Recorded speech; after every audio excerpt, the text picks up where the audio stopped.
नमस्कार, आप देख रहे हैं सिटी सेंटर शो। मुंबई से मैं हूं पूजा भारद्वाज। नया साल सामने है और एक बार फिर से कोरोना वायरस डरा रहा है। कोरोना वायरस के नए सब वेरिएंट को लेकर केंद्र सरकार ने सभी राज्यों को अलर्ट किया और इसी बीच महाराष्ट्र से कई महीनों के बाद डबल डिजिट में कोरोना वायरस से संक्रमित मरीजों की संख्या सामने आई है। 24 घंटे में 13 मरीज रिपोर्ट हुए हैं कोरोना वायरस के और ये सभी मरीज मुंबई शहर से हैं। 34 एक्टिव कोविड केसेस महाराष्ट्र राज्य में है और इस साल जनवरी से लेकर अब तक कोरोना से 134 लोगों की मौत महाराष्ट्र में हो चुकी है। देखिए मुंबई से ये रिपोर्ट। कोरोना वायरस के नए वेरिएंट के खतरे के बीच मुंबई में कई मरीज मिले हैं। केरल में कोविड-19 के नए सब वेरिएंट JN1 की पुष्टि के बाद केंद्र सरकार ने राज्यों को अलर्ट किया और इस बीच कई महीनों के बाद महाराष्ट्र में डबल डिजिट में कोरोना मरीज मिलने से चिंता बढ़ गई। महाराष्ट्र में 24 घंटों में कोरोना संक्रमण के 13 मामले सामने आए हैं। ये सभी मरीज आर्थिक राजधानी मुंबई शहर से हैं। महाराष्ट्र में कोविड के फिलहाल 24 एक्टिव मामले हैं, जिनमें से 19 मुंबई से हैं। हालांकि सभी संक्रमित होम आइसोलेशन में हैं और किसी को भी अस्पताल में भर्ती कराने की जरूरत नहीं पड़ी है। साप्ताहिक आधिकारिक आंकड़ों के अनुसार 22 से 27 नवंबर के बीच 8 मामले थे, जो 28 नवंबर से 4 दिसंबर के बीच बढ़कर 14 हो गए, जबकि 5 से 11 दिसंबर के बीच कोरोना मामलों की संख्या बढ़कर 22 हो गई और बीते हफ्ते 22 से 18 दिसंबर तक में बढ़कर 25 तक पहुंच गई। जनवरी से अब तक महाराष्ट्र में कोरोना की चपेट में आने से 134 लोगों की जान गई है। मुंबई कोविड टास्क फोर्स के सदस्य डॉक्टर गौतम भंसाली कहते हैं कि एक बार फिर से कोरोना की पुरानी तैयारी की समीक्षा हो रही है। डबल डिजिट में केस आया काफ़ी लंबे टाइम के बाद में, सो उसके लिए एक तरह से एडवाइजरी सब लोगों को बताया गया है कि थोड़ा सावधानी रखना है। नंबर जो भी पेशेंट किसी को भी अगर सर्दी जुकाम बुखार कफ कोल्ड फीवर ऐसा कुछ होता है तो उसका इन्वेस्टिगेशन करना है किस टाइप का ये जो वेरिएंट है वो कितना घातक हो सकता है। अभी कहना मुश्किल है, मुझे लगता है ये बहुत ही माइल्ड रहने वाला है, ऐसा मेरा पर्सनल अनुमान है। बट एक तरह से सबको हिदायत दी गई है कि जो भी पेशेंट इस तरह के इन्फेक्शन के आते हैं, वायरल के आते हैं, कफ के आते हैं, उनको इन्वेस्टिगेट करना so that we should not miss कि कोविड का कोई केस हमसे मिस हो गया है। बदलते मौसम और खराब हवा के बीच वायरल और सांस की दिक्कत वाले मरीजों की संख्या मुंबई महाराष्ट्र में बीते कुछ समय से काफी बढ़ी है। इन्फ्लुएंजा निमोनिया जैसी तकलीफों से जूझते स्वास्थ्य कर्मी कोरोना वायरस के नए वेरिएंट को लेकर अलर्ट पर तो हैं, पर थोड़े चिंतित भी।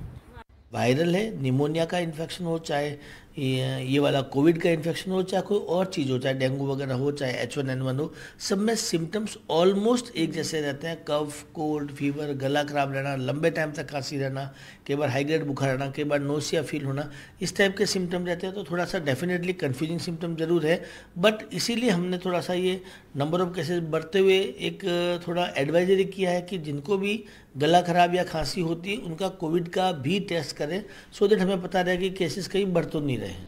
लोगों में अब कोरोना वायरस का ज्यादा डर रहा भी नहीं, इसीलिए एक बार फिर से टेस्टिंग बढ़ाने और वैक्सीन बूस्टर डोज लेने पर जोर रहेगा। मुंबई से कैमरामैन राजेंद्र दयालकर के साथ पूजा भारद्वाज, NDTV इंडिया। कर्नाटक के पड़ोसी राज्य केरल और तमिलनाडु में कोरोना के नए वेरिएंट पाए जाने के बाद सरकार ने एडवाइजरी जारी की है।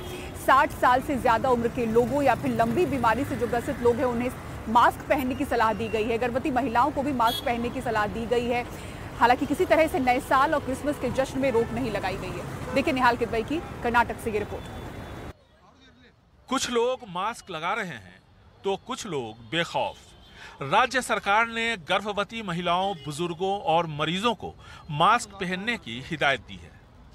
Government given the advice to wear the mask. That's why I'm wearing. Because we are senior, so we have to think about ourselves. Mask पहनना चाहिए। हाँ सही है, गलत आपने मास्क नहीं पहना है? नहीं पहनेंगे, अभी जब चालू कर रहे हैं तो पहनेंगे ना। कोविड का नया वेरिएंट JN1 केरल में पाया गया है, जबकि तमिलनाडु से भी कोविड के नए मामले सामने आए हैं। ऐसे में अब कर्नाटक सरकार ने एक गाइडलाइंस जारी की है। 60 साल या इससे बड़े लोगों के लिए मास्क अनिवार्य कर दिया गया है। सांस की बीमारी वाले और वो लोग जो लंबे अरसे से किसी बीमारी से जूझ रहे हैं उनको मास्क पहनना होगा। पड़ोसी राज्य केरल और विदेशों से आने वाले यात्रियों की स्क्रीनिंग बढ़ाने का फैसला किया गया है। विदेशों से खांसी और बुखार के लक्षण के साथ आने वाले लोगों के सैंपल को जीनोम सीक्वेंसिंग के लिए भेजे जाने का फैसला किया गया है। We'll be advising our people, especially 60 साल से ऊपर की उम्र वालों को मास्क पहनना है। घबराने की जरूरत नहीं है, हम टेस्ट बढ़ाने जा रहे हैं ताकि संक्रमण नियंत्रण में रहे। And also people who have got comorbidities. Covid संक्रमण के पहले 2 चरणों में जिस तरह की अफरा तफरी मची, उसका डर आज भी लोगों के दिलो दिमाग में व्याप्त है। नए साल के साथ साथ क्रिसमस के भीड़ भाड़ वाले कार्यक्रमों को लेकर सरकार चिंतित है। इसलिए कोशिश जागरूकता बढ़ाने की है ताकि कोविड संक्रमण को फैलने से रोका जा सके। बेंगलुरु से कैमरामैन कुमार के साथ निहाल किदवई, एनडीटीवी इंडिया। संसद की सुरक्षा में चूक को लेकर संसद में गतिरोध और तब ज्यादा गहरा गया जब लोकसभा के 49 और सांसदों को निलंबित कर दिया गया। यानी कि विपक्ष के अब तक कुल 141 सांसदों को निलंबित किया जा चुका है, जो कि संसद के इतिहास में सबसे ज्यादा है। ये बड़ा अप्रिय प्रसंग है कि अनेक बार आपसे अनुरोध किए जाने के पश्चात भी संसद की सुरक्षा में चूक के मसले पर न सरकार गृह मंत्री का बयान दिलाने को तैयार है और न विपक्ष अपनी मांग छोड़ने को। सदन में मर्यादित आचरण नहीं है। मंगलवार को इस मुद्दे पर हंगामा कर रहे विपक्ष के 49 और सांसदों को निलंबित कर दिया गया। लेकर नहीं आएंगे, फिर मैं आपसे आग्रह कर रहा हूँ। निलंबित होने वाले सांसदों में नेशनल कॉन्फ्रेंस के फारूक अब्दुल्ला, कांग्रेस के मनीष तिवारी और शशि थरूर, एनसीपी की सुप्रिया सुले और समाजवादी पार्टी की डिंपल यादव शामिल थीं। इसके साथ ही इस मसले पर लोकसभा और राज्यसभा से निलंबित सांसदों की संख्या 141 तक पहुंच गई है। इनमें 95 लोकसभा के हैं जबकि 46 राज्यसभा के हैं। इसके साथ ही लोकसभा में विपक्षी सांसदों की संख्या सिर्फ 1/3 बची है। This regard to the House and authority of the chair, including by display of placards and entering into the well of the House and having been named by the chair, resolved that the above mentioned members may be suspended from the service of the House for the remainder of the session under Rule 3742. Parliament has been totally delegitimized. This is to lay the framework of passing the most draconian laws in Parliament, which will turn this country into a police state. सत्ता पक्ष और विपक्ष के अपने अपने तर्क हैं, पर जो कुछ सदन में हो रहा है वो लोकतंत्र के लिए तो कतई ठीक नहीं है। अच्छा होता दोनों पक्ष मिल बैठकर कोई बीच का रास्ता निकालते ताकि सदन की गरिमा बने रहे। निलंबन के फौरन बाद विपक्षी सांसदों ने नई संसद भवन के गेट पर विरोध प्रदर्शन किया। इस दौरान तृणमूल कांग्रेस के निलंबित सांसद कल्याण बनर्जी उपराष्ट्रपति जगदीप धनखड़ की नकल करते दिखे और कांग्रेस नेता राहुल गांधी इसका वीडियो बनाते देखे गए। राज्यसभा के सभापति जगदीप धनखड़ ने इस पर सदन में कड़ी आपत्ति जताई।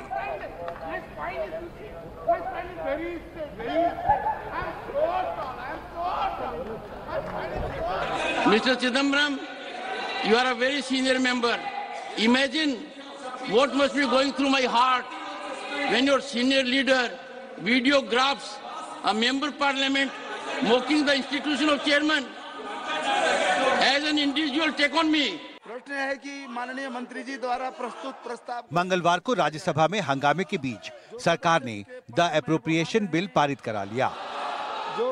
नाराज होकर 3 महिला विपक्षी सांसदों ने वॉकआउट कर दिया। हाँ वालों के पक्ष में हुआ प्रस्ताव स्वीकृत। हमने इसलिए वॉकआउट किया कि हमारी कोई सुनवाई नहीं हो रही है। सुबह से हम चिल्ला रहे हैं। कल हमारे इतने एमपीज को डिसमिस कर दिया, आज हमारे एमपीज जो वेल में गए थे उनको डिसमिस नहीं किया। और देखिए दूसरी बात यह है, आपको बिल पास करना आप ऐसे ही कर देते, अभी आए नो बोलने की क्या दरकार है? ये सब नाटक किस लिए है? जी हम रोज कह रहे हैं कि पार्लियामेंट जो सब टेम्पल ऑफ डेमोक्रेसी है उस पर किसी ने आक्रमण किया है। उस आक्रमण की जिम्मेदारी तय करना जरूरी है और वो गृह मंत्री आकर करेंगे। तो पीड़ा होती है कि गृह मंत्री पार्लियामेंट को भी कुछ नहीं समझते हैं अपने ऊपर, अपने अहंकार के ऊपर कि पार्लियामेंट में नहीं आ रहे। लोकसभा में भी सरकार ने गतिरोध और विपक्ष के हंगामे के बीच 3 बिल पारित करा लिए और क्रिमिनल लॉज में संशोधन से जुड़े बिल को पेश कर दिया।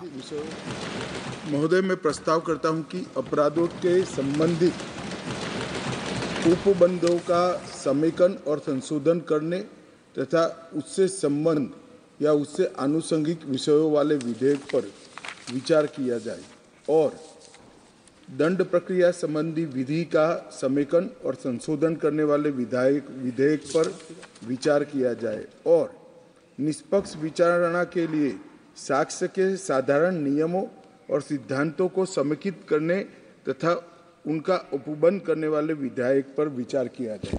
लोकसभा और राज्यसभा में सत्ता पक्ष और विपक्ष के बीच टकराव और गतिरोध से सबसे ज्यादा क्षतिग्रस्त संसद की गरिमा हो रही है। किसी भी संसदीय लोकतंत्र में संवाद सबसे अनिवार्य होता है, लेकिन यहाँ हर तरफ टकराव दिख रहा है। संसद भवन से राजीव रंजन और कैमरा पर्सन प्रेम सिंह के साथ हिमांशु शेखर, एनडीटीवी इंडिया। और भाई बात करते हैं मध्य प्रदेश की। मध्य प्रदेश विधानसभा में देश के पहले प्रधानमंत्री पंडित जवाहरलाल नेहरू की तस्वीर की जगह संविधान निर्माता डॉक्टर भीमराव अंबेडकर की तस्वीर लगाई गई, जिससे विवाद खड़ा हो गया। कांग्रेस का कहना है कि उन्हें इस तस्वीर से आपत्ति नहीं है, बल्कि जवाहरलाल नेहरू की तस्वीर जो हटाई गई है उस पर आपत्ति है। देखिए रिपोर्ट। मध्य प्रदेश विधानसभा में अध्यक्ष की आसंदी के पीछे राष्ट्रपिता महात्मा गांधी और संविधान निर्माता बाबा साहेब डॉक्टर भीमराव अंबेडकर की नई तस्वीर लगी है।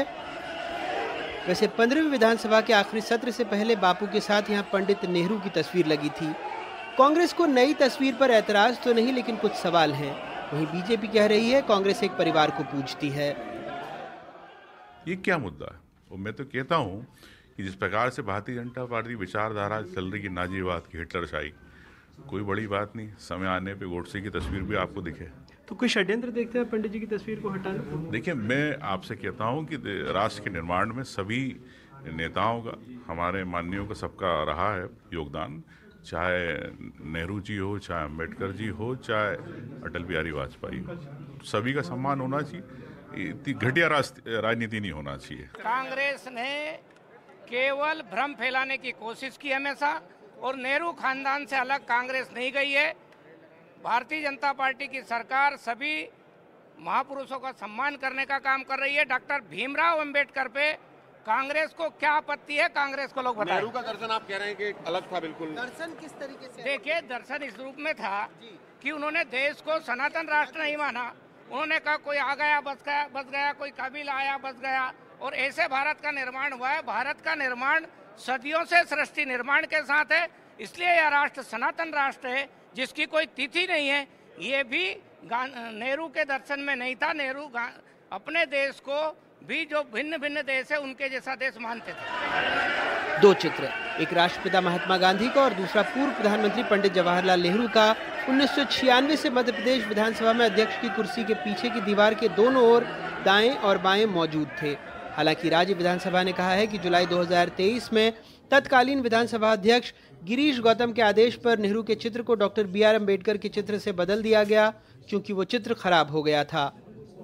ये अभी नहीं किसी ने हटाया है, ये पिछले 15वीं विधानसभा के कार्यकाल में ही तत्कालीन माननीय अध्यक्ष ने वो निर्देश दिए थे कि ये जो पुरानी हो रही हैं उनको नई बना करके किया जाए। तो उन्होंने जब तक इनको अपना अम्बेडकर जी की तस्वीर को वहाँ लगा दिया था, और जो आपका कह रहे हैं प्रथम प्रधानमंत्री जी की, वो हमारे यहाँ एक नेहरू और गांधी कक्ष बना हुआ है, उसमें ससम्मान उस फोटो को वहाँ लगाया गया है। तो ये माननीय अध्यक्ष ने उस समय ऐसे निर्देश दिए थे, क्योंकि संवैधानिक संस्था है तो अभी अम्बेडकर जी की लगा दीजिए, ऐसा करके सहज में था, कोई विशेष परिस्थिति नहीं थी, ना कोई अभी इस कार्यकाल में हुआ है। इसमें बात कोई नहीं छिड़ा है, ना इसमें कोई प्रश्न है। विधानसभा के पिछले कार्यकाल में ये परिवर्तन किया गया था कि जो हाउस है, हाल है हमारा अंदर का, उसमें जो अध्यक्ष का आसन है उसके दोनों तरफ ये चित्र लगे थे। तो ऐसा बताया गया कि एक चित्र जो है वो पुराना होके या फिर किसी प्रकार से उसके अंदर सीलन हो गई थी, तो इस कारण से परिवर्तन करके डॉक्टर अंबेडकर जी का चित्र लगा दिया गया था, और इस प्रकार से ये परिवर्तन की पूरी कहानी है। ये सब इसके पीछे तत्कालीन अध्यक्ष जी से ज्यादा बता पाएंगे क्या। तस्वीर जुलाई में बदली गई, इसलिए 16वीं विधानसभा के 4 दिवसीय उद्घाटन सत्र के पहले दिन को ये बात सामने आई। मध्य प्रदेश की 16वीं विधानसभा में बहुत कुछ बदल गया है। कल तक जो साहिब मसनद थे आज नहीं है। आसंदी के पीछे 2 तस्वीरें लगी हुई थीं, एक महात्मा गांधी की और दूसरी पंडित जवाहरलाल नेहरू की। अब पंडित जी की तस्वीर हटा दी गई है। कांग्रेस पूछ रही है कि उसे बाबा साहेब की तस्वीर से ऐतराज़ नहीं है, लेकिन बीजेपी को पंडित जी से बैर क्यों है। भोपाल से अपने कैमरा सहयोगी रिजवान खान के साथ अनुराग द्वारी, एनडीटीवी।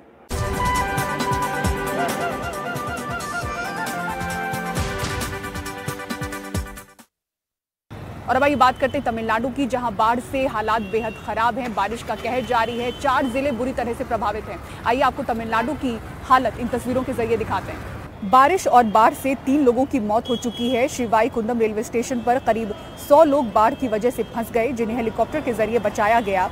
तूतीकोड़ी मदुरई हाईवे पर एक पुल टूटकर बह गया। हर तरफ सड़कें पानी में डूबी हुई हैं। सेना और एयरफोर्स की टीमें बचाव अभियान में जुटी हुई हैं।